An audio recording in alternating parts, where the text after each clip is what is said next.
સતત ઉપર નીચે થતા તમારા બજેટને કેવી રીતે રાખી શકાય હેલ્ધી અને તમે રહો હંમેશા વેલ્ધી અને તેની સાથે તમારી કમાણીની કમ્પ્લીટ ફાઇનાન્શિયલ પ્લાનિંગ માટે તમને આપીશું તમામ વિકલ્પો માત્ર આ શોમાં, જેનું નામ છે મની મેનેજર. હું પ્રીતિ તમારું સ્વાગત કરું છું. મની મેનેજરમાં આજથી આપણે શરૂ કરવા જઈ રહ્યા છીએ દર્શકો સાથે ડાયરેક્ટ કોન્ટેક્ટ. મની મેનેજરમાં તમે તમારો સવાલ પૂછી શકશો અમને ફોન લાઈન દ્વારા. અમને જણાવતા ખૂબ જ ખુશી થાય છે કે સમગ્ર ગુજરાત જ નહીં પણ દેશના વિવિધ ખૂણે વસવાટ કરતા ગુજરાતીઓ અમને તેમના પર્સનલ ફાઇનાન્સને લગતા સવાલ પૂછે છે. અમને દેશભરમાંથી લોકોના ઈમેલ તેમજ ફેસબુક પર પ્રશ્નો પણ મળે છે અને માટે જ અમારે આજથી આ સુવિધા શરૂ કરવી પડી, જેમાં તમે એટલે કે અમારા દર્શકો સીધા જ અમારી સાથે જોડાઈ શકે. મની મેનેજરમાં તમે વિવિધ વિષયો પર માહિતી તો મેળવશો જ, પણ સાથે સાથે ફોન લાઈન દ્વારા પ્રશ્નો પણ પૂછી શકશો. હવેથી દરરોજ અમે તમારા પ્રશ્નોના નિવારણમાં મદદ કરીશું. તમારે કરવાનું છે માત્ર એટલું જ કે તમારો પ્રશ્ન તમારા ફોન નંબર સાથે અમને મોકલવાનો છે.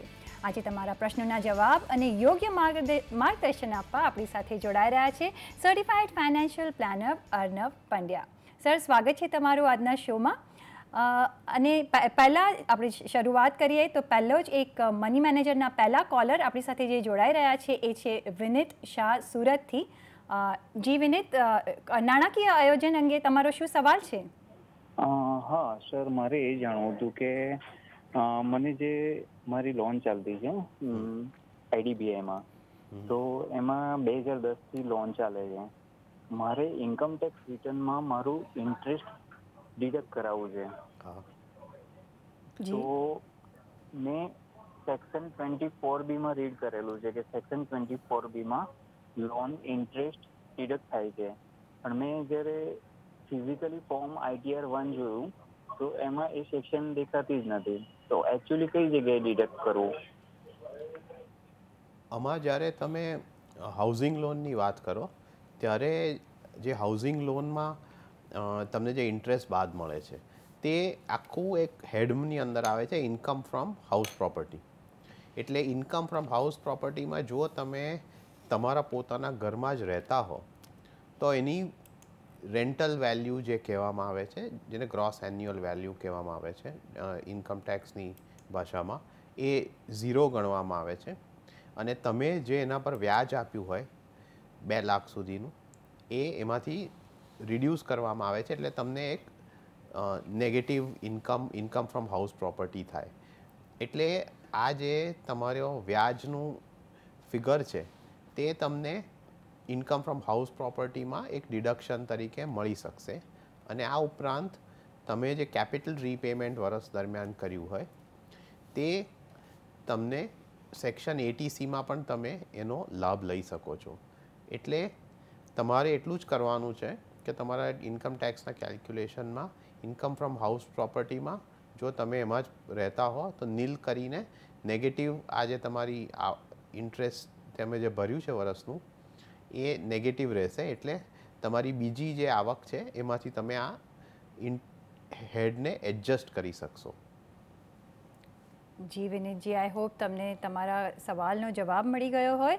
તમારું ઇન્ટરેસ્ટનું બાદ તમને સેક્શન 24ની અંદર મળશે. અને જેમ અર્નવ સરે કહ્યું કે તમારું જે તમારા લોનનું જે તમે ઇન્સ્ટોલમેન્ટ ભરતા હો એના પર તમને બાદ મળશે સેક્શન 80Cનું હેઠળ. તો તમારે આ બેનું ધ્યાન રાખવું જોઈએ અને તમારા ઇન્કમ ટેક્સ રિટર્ન ભરતી વખતે તમારે આ ધ્યાન રાખવું પડશે.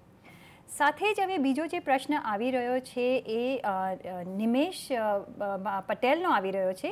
અર્નવજી, તેઓ પૂછી રહ્યા છે કે તેમને સ્ટુડન્ટ લોન વિશે માહિતી મેળવવી છે. તેમનો દીકરો USA જવાનો પ્લાન કરે છે સ્ટુડન્ટ વિઝા પર, તો તેમને એજ્યુકેશન લોન લેવી છે, તો તેમાં તે કેવી રીતે કામ કરી શકે? અને તેઓ હાલ સરકારી શિક્ષક છે અને તેમનો માસિક પગાર ₹40,000 છે. તો આ એમનો પ્રશ્ન છે. એમને ઈમેલ કરીને આપણને આ પ્રશ્ન પૂછ્યો છે. અર્નવ સર, શું જવાબ આપશો એમને? જ્યારે તમે એજ્યુકેશન લોન લેતા હો ત્યારે એક વસ્તુ બહુ ધ્યાનમાં રાખવી જરૂરી છે કે એમાં જેના નામમાં લોન લેવામાં આવે છે એ કઈ રીતે તમે સ્ટ્રક્ચર કરો છો. પહેલાં એવું હતું કે માત્ર સ્ટુડન્ટ જ આ પ્રકારનું લોન લઈને એનો ટેક્સમાં લાભ લઈ શકતો હતો, પણ પછી એ આખી પ્રક્રિયામાં એવું પણ એ લોકોએ એડ કર્યું છે કે બીજાનું પણ જે એને માટે લોન ભરતા હોય જેમ કે પેરેન્ટ હોય એ પણ એમાં નામ જોડાવી શકે અને આ પ્રકારનો ઇન્કમ ટેક્સમાં લાભ લઈ શકે. એટલે હવે જે પ્રક્રિયા તમારે કરવાની રહે છે એમાં પહેલાં તો એ ધ્યાનમાં રાખવું જોઈએ કે તમે કેટલાની લોન લો છો અને પછી કયા પ્રકારના ઇન્સ્ટિટ્યુશનથી લોન લો છો.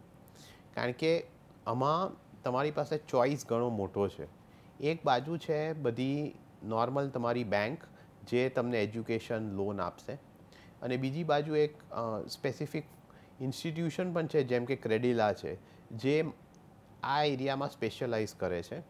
એટલે તમારે આ બધી બેંક્સ હોય કે આ ક્રેડિલા હોય એની પાસે જઈને કયો પ્રકારનો વ્યાજ દર તમને લાગુ પડશે, તમારે કેટલી લોન જોઈએ છે અને કયા સ્પેસિફિક સ્ટડી માટે લોન જોઈએ છે એ પ્રમાણે એનું રીપેમેન્ટ પણ હશે. કારણ કે એજ્યુકેશન લોનમાં એક મહત્ત્વની વસ્તુ એ છે કે નોર્મલ લોન કેવું હોય કે તમે જેવી લોન લો એવું ઓટોમેટિકલી તમારો EMI શરૂ થઈ જાય. પણ જ્યારે તમે એજ્યુકેશન લોન લો ત્યારે એવું થાય કે એનું, અને ખાસ કરીને કોઈ એવા કોર્સ માટે હોય જેમાં તમારે સ્ટુડન્ટની અર્નિંગ કેપેસિટી વધતી હોય કે એને સ્કિલ મળતી હોય તો એનો જે રીપેમેન્ટ પ્રોસેસ છે તે જ્યારે સ્ટુડન્ટનો કોર્સ પતે કે એને કોઈક નોકરી મળે જે પણ પહેલાં થાય ત્યારથી શરૂ થાય. એટલે આ પ્રકારનું રીસ્ટ્રક્ચરિંગ પર પણ તમારે ધ્યાન આપવું જોઈએ કે EMI ક્યારથી શરૂ થશે. એક વસ્તુ યાદ રાખવી જરૂરી છે કે જેવી લોન લેશો એવું તમારું ઇન્ટરેસ્ટ કેલ્ક્યુલેશન શરૂ થઈ જશે પણ રીપેમેન્ટ પછીથી થશે. એટલે આ ધ્યાનમાં રાખીને તમારે એ પણ જોવું જોઈએ કે જ્યારે તમે EMI ભરો છો ત્યારે એના પરનું જે ઇન્ટરેસ્ટ છે કે વ્યાજ છે એ તમને સેક્શન 80E બાદ કે ડિડક્શન તરીકે મળશે. એટલે એનો પણ એક લાભ થશે. એટલે આ બધું ધ્યાનમાં રાખીને તમારે ઇન્સ્ટિટ્યુશન તરફ ધ્યાન આપવું જોઈએ કે ક્યાંથી તમે લેશો. કારણ કે જે કન્ડિશન્સ હોય એ તમને યોગ્ય હોય એ રીતે તમારે એ લેવી જોઈએ ને એ રીતે સ્ટ્રક્ચર કરવી જોઈએ. જી અર્ણવજી, અને આના પર હું એક બીજો પ્રશ્ન તમને પૂછવા માંગીશ કે સપોઝ આવી જ્યારે લોન લઈએ છીએ ત્યારે કેટલા વર્ષ માટે અવેલેબલ હોય છે ફોર ડિડક્શનમાં? જો તમારે ક્લેમ કરવું હોય તો એ કેટલા વર્ષ સુધી તમે ડિડક્શન ક્લેમ કરી શકો છો? ઇન્કમ ટેક્સમાં એવી જોગવાઈ છે કે 8 વર્ષ સુધી તમે એના પર જે વ્યાજ ભરો તે તમે ડિડક્શન લઈ શકો.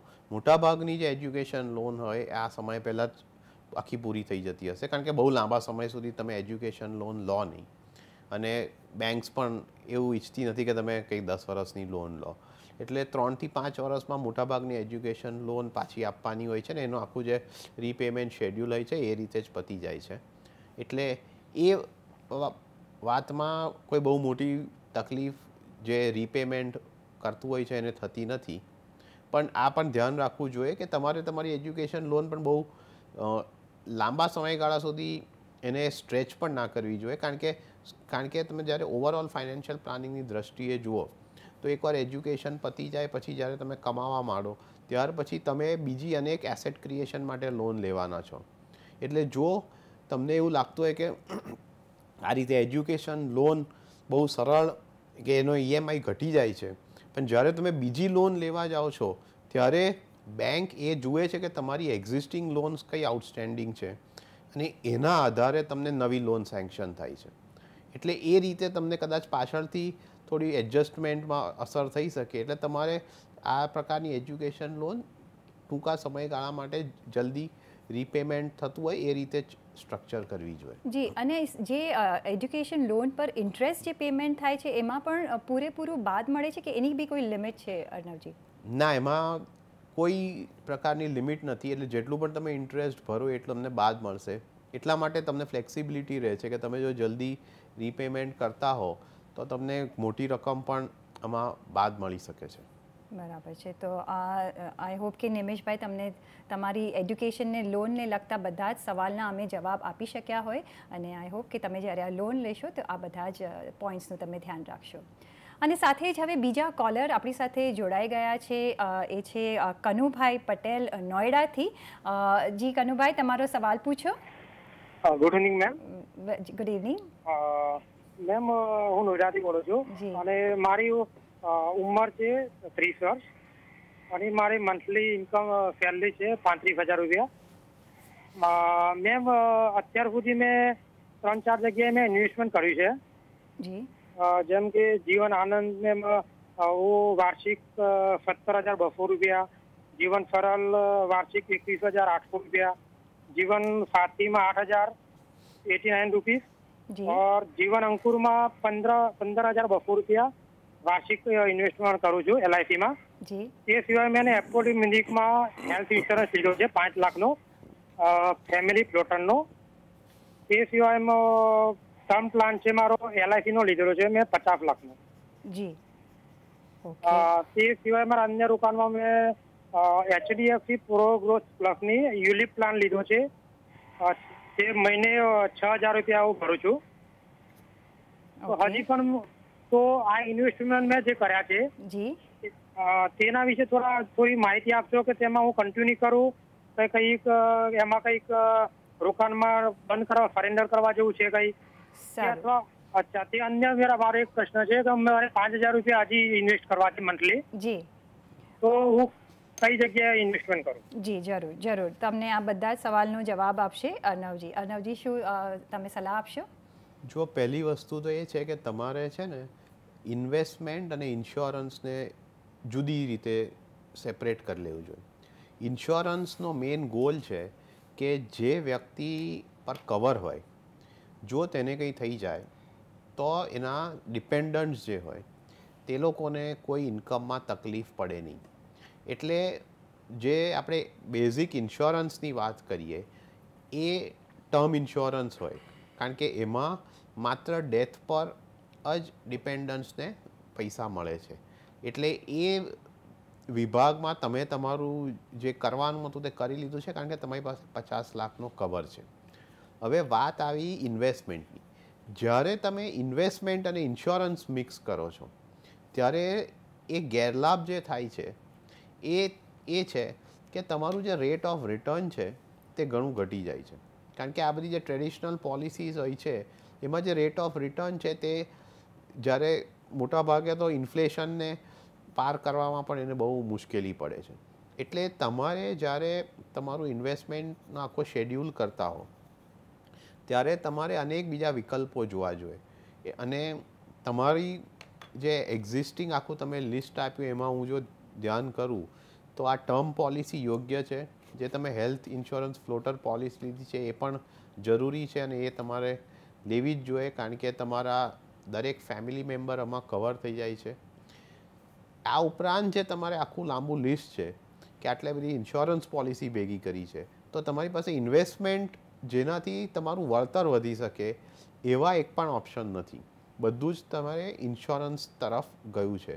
એટલે આમાં સલાહ એ હશે કે તમે આટલી બધી ઇન્સ્યોરન્સ પોલિસીની જરૂર નથી કારણ કે તમારી પાસે જે તમને કવર જોઈએ તે તમે ટર્મ પોલિસીથી મેળવી જ લીધું છે.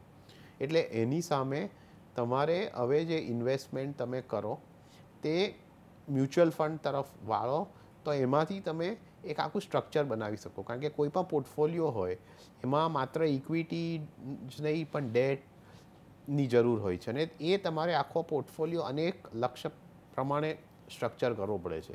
એટલે કે થોડુંક તમારે રિટાયરમેન્ટ માટે પ્લાનિંગ કરવું હોય તો એમાં તમે PPFનો ઉપયોગ કરી શકો છો, થોડું ઇક્વિટી ફંડ્સનો ઉપયોગ કરી શકો છો. આ ઉપરાંત તમારે બીજા કોઈ ગોલ્સ માટે કરવું હોય તો એમાં તમે લોંગ ટર્મ માટે ઇક્વિટી મ્યુચ્યુઅલ ફંડ્સ તરફ ધ્યાન આપી શકો છો. એટલે આ તમે જે એડિશનલ રકમ રોકાણ કરવાની વાત કરી છે એમાં તમારે એકવાર મ્યુચ્યુઅલ ફંડ તરફ ધ્યાન આપવું જોઈએ અને એમાં એક શરૂઆત કરવી જોઈએ. આ ઉપરાંત જે તમારી પાસે આટલી બધી પોલિસીઝ છે એમાં તમારે over a period of time જોવું જોઈએ કે ક્યારે તમે એમાં જે પ્રીમિયમ ભરો છો તે બંધ કરીને એમાં તમારું જે ઇન્વેસ્ટેડ રકમ છે એટલીસ્ટ એ તમે પાછી મેળવી શકો. કારણ કે આમાં એવું થશે કે સરેન્ડર વેલ્યુ પર તમારે ધ્યાન આપવું પડશે. કારણ કે અમુક સમય સુધી જો તમે આ વહેલી સરેન્ડર કરશો તો તમે સરેન્ડર વેલ્યુ જ ઘણી ઓછી હશે. એટલે એ તમારે એક્ઝેક્ટ તમારે માટે શું લાગુ પડે છે એ ધ્યાનમાં રાખીને આના પર કામ કરવું પડશે. એટલે કદાચ એમાં એવું પણ થાય કે ઇમિડિયેટલી બધું તમે મેળવી ના શકો, પણ તે ધીમે ધીમે પ્રક્રિયા આગળ વધારવી જોઈએ. પણ ઓવરઓલ સ્ટ્રક્ચરમાં તમારે એટલું ધ્યાન આપવું જોઈએ કે તમે જે પણ ઇન્વેસ્ટમેન્ટ કરવા માગો છો એને માટે એક ગોલ નક્કી કરો અને એ ગોલ પ્રમાણે તમારું એસેટ એલોકેશન કરો અને એ પ્રમાણે અનેક ઓપ્શન શોધો. એટલે તમે લોંગ ટર્મ ડિબેન્ચર્સ કે ટેક્સ ફ્રી બોન્ડ્સ આવે છે એમાં થોડું રોકાણ કરી શકો, આવી રીતે PPF એમાં રોકાણ કરી શકો. બાકી ઉપરાંત તમે ઇક્વિટી મ્યુચ્યુઅલ ફંડ્સ લઈ શકો ઇક્વિટી એક્સપોઝર માટે. જરૂર પડે તો એકદમ શોર્ટ ટર્મ માટે તમારી થોડાક સમયગાળા માટે પૈસા મૂકવા હોય તો તમે ડેટ મ્યુચ્યુઅલ ફંડ લઈ શકો. એટલે આ બધું જ કરીને તમે આગળ વધી શકો છો. જી અર્ણવ સર, અને જેમ કનુભાઈએ કહ્યું કે એમને કહ્યું કે આઈ થિંક એમની વર્ષ 30 વર્ષના જ છો, તમે યંગ છો, અને જે રીતે જોઈ રહ્યા છે કે તમારું લાઈફ ઇન્સ્યોરન્સમાં અને બધું સેફ ઇન્વેસ્ટમેન્ટ અને માં છે. લાઈફ ઇન્સ્યોરન્સમાં તમે જે ભરો છો એ અમે ઇન્વેસ્ટમેન્ટ નથી ગણતા, એ તમારી સિક્યોરિટી અમે ગણીએ છીએ. એટલે બધું બહુ સેફ ઇન્વેસ્ટમેન્ટ છે. તો એમની એજને જોઈને તમે એમ કહેશો કે વધારે થોડું અત્યારે રિસ્ક લઈ શકે છે જેથી કેપિટલ એમનું સારી રીતે બિલ્ડઅપ થઈ શકે? હા, એમ 30 વર્ષ એ યંગ ઉંમર છે ને. એ ઉપરાંત મહત્ત્વની વાત એ છે કે એમની સામે હજી અનેક વર્ષોનો આખો જે સમયગાળો બાકી છે, એટલે એમની પાસે આઉટલુક લાંબો છે અને એ માટે એ શાંતિથી લોંગ ટર્મ માટે ઇન્વેસ્ટ કરી શકે એમ છે. એ ધ્યાનમાં રાખીને બહુ સેફ જવું એક એપ્રોપ્રિએટ સ્ટ્રેટેજી ના હોય, કારણ કે આ પ્રકારનું જો બહુ સેફ પોર્ટફોલિયો હોય એમાં જોખમ વધારે છે કે તમે એકચ્યુઅલી ઇન્ફ્લેશનથી ઓછું કમાશો. એટલે તમારે જેટલા યંગ હો ત્યારે જેટલું વધારે તમે ઇક્વિટી એક્સપોઝર લઈ શકો એ લાંબા ગાળે ફાયદાકારક રહેશે, કારણ કે જેમ જેમ તમારી ઉંમર થતી જશે તેમ તમે વધુ સેફ ઇન્વેસ્ટમેન્ટ તરફ વળી શકશો. અને એ ધ્યાનમાં રાખીને એટ યંગ એજ તમારે ઇક્વિટી એક્સપોઝર તો વધારવું જ જોઈએ. એટલે એ તરફ પણ થોડું ધ્યાન આપવું જરૂરી છે. જી, તો આઈ હોપ કનુભાઈ તમને તમારી સલાહ મળી ગઈ હોય. તમારું સેફ ઇન્વેસ્ટમેન્ટ સાથે થોડું તમે રિસ્ક પણ લઈ લેજો. જે અમે કહીએ છીએ કેલ્ક્યુલેટેડ રિસ્ક લેશો તો તમારું કેપિટલ અપ્રિસિએશન જરા વધારે જલ્દીથી થઈ શકશે. નેક્સ્ટ જે સવાલ આવી રહ્યો છે એ છે નિર્મલ કછાળા નવસારીથી. તે અમને લખી રહ્યા છે કે તેમને 20 વર્ષ માટે પેન્શન પ્લાન લેવો છે. હાલ તેમની ઉંમર 30 વર્ષની છે. તો શું SBI લાઈફ પેન્શન પ્લાન લઈ શકાય? હવે આપણે જ્યારે પેન્શન તરફ ધ્યાન આપીએ તો આમાં આપણે બે એરિયાઝને જુદા કરવા બહુ જરૂરી છે. પહેલો જે એરિયા છે જેને આપણે એક એક્યુમ્યુલેશન ફેઝ કહીશું, કે આ સમયગાળા દરમિયાન તમારે રોકાણ કરવાનું હોય છે જેનાથી તમારી પાસે એક કોર્પસ બને છે. અને આ સમયગાળો ત્યારે છે જ્યારે તમે કમાઈ રહ્યા હો. એટલે જ્યારે તમે કમાતા હો ત્યારે તમારે એને ઇન્વેસ્ટ કરી દેવું જોઈએ અને એ આશાથી કે આમાં વૃદ્ધિ થાય જેનાથી તમારી પાસે એક મોટું કોર્પસ બને. બીજો ભાગ એ છે કે જ્યારે તમે રિટાયર થઈ જાઓ છો ત્યાર પછી તમારે એક રેગ્યુલર સોર્સ ઓફ આવક કે ઇન્કમ જોઈશે. અને એ રેગ્યુલર સોર્સ એટલા માટે જોઈએ કારણ કે તમારે એ પણ ધ્યાન રાખવું જોઈએ કે તમારો જે કેશ ફ્લો હોય તે બરાબર રીતે મેચ થાય અને તમારા જે માસિકના ખર્ચ હોય એને માટે તમારે એક રેગ્યુલર ફ્લો જોઈએ. એટલે એ સમય દરમિયાન તમારે એવી રીતે ઇન્વેસ્ટ કરવું જોઈએ જેનાથી તમને એક રેગ્યુલર ફ્લો આવે.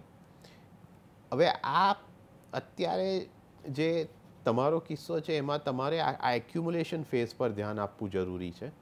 અને એમાં તમારી પાસે અનેક ઓપ્શન છે. કાં તો તમે એક ડાયરેક્ટ પેન્શન પ્લાન લઈ શકો છો જે અનેક ઇન્સ્યોરન્સ કંપની આપે છે. આ ઉપરાંત મ્યુચ્યુઅલ ફંડ પણ એક પેન્શન પ્લાન ઓફર કરે છે જેમાં તમને એક્યુમ્યુલેશનનો ફાયદો થાય છે. અને એની ઉપરાંત તમારી પાસે એક ઇન્ડિવિજ્યુઅલ સ્કીમ પણ છે જે નેશનલ પેન્શન સ્કીમ NPS કહેવામાં આવે છે, જેને અનેક ટેક્સની છૂટ આપી છે અને અનેક એમાં ઓપ્શન્સ છે જેનો તમે લાભ લઈ શકો છો. અને ચોથો રસ્તો પણ જે તમે યુઝ કરી શકો છો જેમાં કે તમે એક આખું એક પેન્શન માટેનું કે સેવિંગ્સ માટેનું એક સ્ટ્રક્ચર ઊભું કરો જેમાં તમે PPF વાપરો. તમારી પાસે જો એમ્પ્લોઈઝ પ્રોવિડન્ટ ફંડ હોય તો એ તો એમાં તો રોકાણ થતું જ હશે. આ ઉપરાંત તમે થોડું બીજું ઇક્વિટીને ડેટમાં ઇન્વેસ્ટ કરો અને આખું માળખું ઊભું કરો. એટલે આ બધું જોતાં તમારી પાસે ઓપ્શન ઘણા છે. હવે તમને એક સ્પેસિફિક જે તમારી સ્કીમ કીધી એમાં કેવું છે કે જ્યારે આ પ્રકારની તમે ઇન્સ્યોરન્સ સ્કીમ તરફ જશો તો ઇન્સ્યોરન્સ સ્કીમમાં એક બેઝિક અમાઉન્ટ જે હશે એ તમને એ લોકો એશ્યોર્ડ કરતા હશે અને એ પણ એ એટલી ઓછી હશે કે એમાં તમને કદાચ ઇન્ફ્લેશનને પણ કદાચ બીટ ના કરી શકો.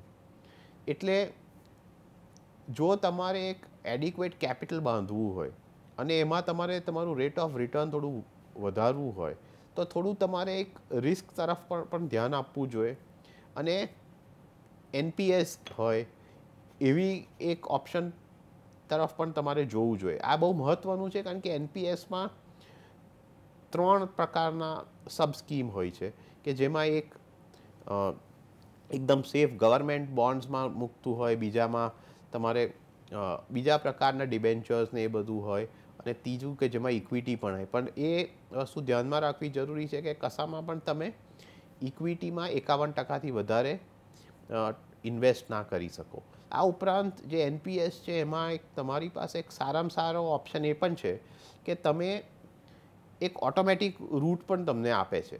એટલે ઓટોમેટિક રૂટ એવી રીતે કામ કરે છે કે એમાં તમારે નક્કી નથી કરવાનું હતું કે તમે કયા એરિયામાં પૈસા એલોકેટ કરશો. તમારે માત્ર એટલું કહી દેવાનું હોય છે કે મારી ઉંમર પ્રમાણે એક ઓટોમેટિક એલોકેશન થઈ જાય. એટલે એમાં જેમ જેમ તમારી ઉંમર વધતી જાય તેમ તેમ ઇક્વિટીનું એલોકેશન ઘટતું જાય અને ડેટનું એલોકેશન વધતું જાય. એટલે એમાં તમારા પરથી આખો પ્રેશર જતું રહે છે કે અમે કઈ રીતે નક્કી કરશું અને ક્યારે આમાં ઇન્વેસ્ટમેન્ટ બદલવાનું છે ને એ બધા પર. એટલે NPS એક યોગ્ય ઓપ્શન છે. આ ઉપરાંત જે તમે મ્યુચ્યુઅલ ફંડ છે, મ્યુચ્યુઅલ ફંડ્સ પણ અનેક પ્રકારની સ્કીમ્સ ઓફર કરે છે અને એમાં અત્યારે માત્ર જેને રેકગ્નાઇઝ કરવામાં આવી છે એવી 3 જ ફંડ છે બજારમાં. એટલે જેમાં બેનો એક છે ને 15 વર્ષથી વધારેનો ટ્રેક રેકોર્ડ છે.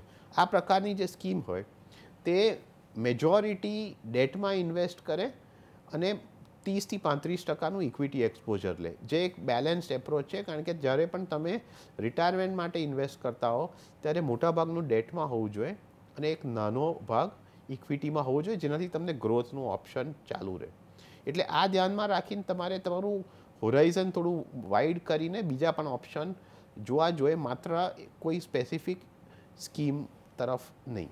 અને હું ક્વિકલી એક બીજું બી કહી દઈશ અર્ણવજી, કારણ કે આ વખતના જે બજેટમાં ફાઇનાન્સ મિનિસ્ટરે નેક્સ્ટ ફાઇનાન્શિયલ યર માટે એક 50,000ની વધારે ડિડક્શન લિમિટ પણ એમાં એડ કરી છે. તો તમે 1.5 લાખ ATCની અંડર પ્લસ આ 50,000ની એક વધારે તમે બેનિફિટ પણ લઈ શકો છો એમાં ઇન્વેસ્ટ કરીને, અને સાથે તમારા રિટાયરમેન્ટના ફંડ તરફ બી તમે જમા કરી શકો છો અને જઈ શકો છો.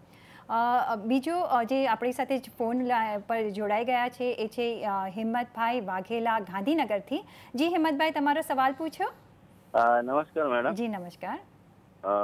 હું છેલ્લા 4 વર્ષથી રિલાયન્સ ગોલ્ડમાં SIP થી રોકાણ કરું છું, પણ અત્યારે હાલ આ ફંડ પરફોર્મ નથી કરતો. તો હજુ સુધી હું 5 વર્ષ હજુ એક્સટેન્ડ થઈ શકું છું. તો આ કન્ટિન્યુ રખાય કે એક્ઝિટ કરી દેવું જોઈએ અને બીજા કોઈ ફંડમાં ટ્રાન્સફર કરી દો? જી અર્ણવજી, શું જવાબ આપશો? જો આમાં જ્યારે તમે ગોલ્ડ ETFનું સિલેક્શન કર્યું છે ત્યારે એ વસ્તુ મહત્ત્વની છે કે તમે કયા ગોલ્ડથી કર્યું છે. કારણ કે જે ગોલ્ડ ફંડ હોય છે એનું જે વળતર હોય છે એ ડાયરેક્ટલી ગોલ્ડ પ્રાઇસ જોડે લિંક્ડ હોય છે. એટલે એમાં બીજું કંઈ વચ્ચે આવતું જ નથી. એટલે જો ગોલ્ડના ભાવ વધે તો આમાં વધારો થશે અને જો ગોલ્ડના ભાવ નીચા જાય તો આમાં ઘટાડો થશે. હવે છેલ્લા 2-3 વર્ષથી આપણે જોઈ રહ્યા છીએ કે જે એક લાંબા સમયગાળાનો જે બુલરન હતો ગોલ્ડમાં, ઇન્ટરનેશનલ બજારમાં એ પણ બંધ થઈ ગયો છે અને ધીમે ધીમે ગોલ્ડનો ભાવ ઘટી રહ્યો છે. હવે ભારતમાં સિચ્યુએશન થોડી જુદી છે કારણ કે અહીંયા 2 એડિશનલ ફેક્ટર્સ છે. એક છે કે અત્યારે આપણા દેશમાં 10% ઇમ્પોર્ટ ડ્યુટી છે, એટલે જે ઇન્ટરનેશનલ પ્રાઇસ છે અને ભારતમાં જે પ્રાઇસ છે એમાં 10%નો ફરક છે. બીજી વસ્તુ એ છે કે અનેક પ્રકારના ઇમ્પોર્ટ રિસ્ટ્રિક્શન્સ હતા જેને લીધે એક પ્રીમિયમ હતું ઇન્ડિયન માર્કેટમાં ગોલ્ડનું, એટલે એને લીધે પણ ભાવ થોડા ઊંચા છે. એટલે હજી પણ આ 10% ઇમ્પોર્ટ ડ્યુટી છે. જો કાલે આ ઇમ્પોર્ટ ડ્યુટી 10%થી પાછી 1% થઈ જાય જે પહેલાં હતી તો એમાં પણ ભારતમાં ગોલ્ડના ભાવમાં ઘટાડો થશે. એટલે કહેવાની વાત એ સ્પષ્ટ છે કે ગોલ્ડના ભાવ જ્યારે વધશે ત્યારે આ ફંડ પરફોર્મ કરશે. હવે બીજી તરફ એ ધ્યાન આપવું જરૂરી છે કે ક્યારે આ પ્રકારના ગોલ્ડના ભાવમાં વધારો જોઈ શકો. હવે ગોલ્ડ એવી એક કમોડિટી છે જેમાં સાયકલ ઘણી લાંબી હોય છે, એટલે કે તમે જોશો તો જે 1980s જે પ્રાઇસ આવેલી ઇન્ટરનેશનલ બજારમાં, પછી 20 વર્ષ સુધી એ સેમ પ્રાઇસ આવી નથી, કારણ કે એમાં જે ઘટાડો શરૂ થયો તે પાછી એ ભાવ આવતા 20 વર્ષ લાગી ગયા. આ પછી જે 2003-04થી જે ગોલ્ડમાં એક બુલ રન શરૂ થયો હતો તે 9-10 વર્ષ ચાલેલો, અને ત્યાર પછી હવે છેલ્લા 2-3 વર્ષથી એમાં એક મંદીનો વારો આવ્યો છે. એટલે હવે એ કહેવું પણ મુશ્કેલ છે કે ક્યારે ફરી એકવાર ગોલ્ડમાં તેજી આવશે. અને જો તમે કીધું છે કે તમારી પાસે હજી 5 વર્ષનો સમયગાળો છે, એટલે જો તમે માત્ર રિટર્નના હિસાબે આ ફંડમાં ઇન્વેસ્ટ કરતા હો તો એવું બની શકે કે ઘણા સમય સુધી તમને આમાં હજી રિટર્ન જોવા ના મળે. પણ જો તમે એક સ્પષ્ટ રીતે ગોલ્ડને અમુક રકમ એલોકેટ કરવા માટે તમે આ પ્રકારનો પોર્ટફોલિયો બનાવતા હો તો એ જરૂરી છે કે તમે આ પ્રકારનું ઇન્વેસ્ટમેન્ટ ચાલુ રાખો. કારણ કે જ્યારે તમે ગોલ્ડ ફંડમાં ઇન્વેસ્ટ કરો છો ત્યારે તમારું જે પોર્ટફોલિયો છે એ થોડો ડાયવર્સિફાઈ થઈ જાય છે, કારણ કે ગોલ્ડનું જે ફેક્ટર્સ છે જેના લીધે ગોલ્ડના ભાવમાં વધારો કે ઘટાડો થાય છે એ ઇક્વિટી અને ડેટ કરતાં ઘણા જુદા છે. એટલે આ પ્રકારનું ડાયવર્સિફિકેશન માટે તમે જો ગોલ્ડ ફંડ લીધું હોય તો ચાલુ રાખવું જોઈએ. જો માત્ર વળતર માટે લીધું હોય તો એમાં તમારે રીથિંક કરીને બીજા ઓપ્શન તરફ જોવું જોઈએ. જી ઓકે, તો હિંમતભાઈ, આઈ હોપ તમને તમારો સવાલનો જવાબ મળી ગયો હોય. અને અર્ણવજી, આ દર્શકોના સવાલના જવાબ આપવા માટે આપનો ખૂબ ખૂબ આભાર. અને પર્સનલ ફાઇનાન્સને લગતા તમારા સવાલ અમને મોકલી શકો છો. તમારું નામ, શહેર, ઉંમર તેમજ તમારા કોન્ટેક્ટ નંબર સાથે ઈમેલ કરો અમને money@network18online.com પર. ફેસબુક પર સંપર્ક કરો facebook.com/CNBC બજાર પર, અને ટ્વીટ પણ કરી શકો છો twitter.com/CNBC બજાર પર.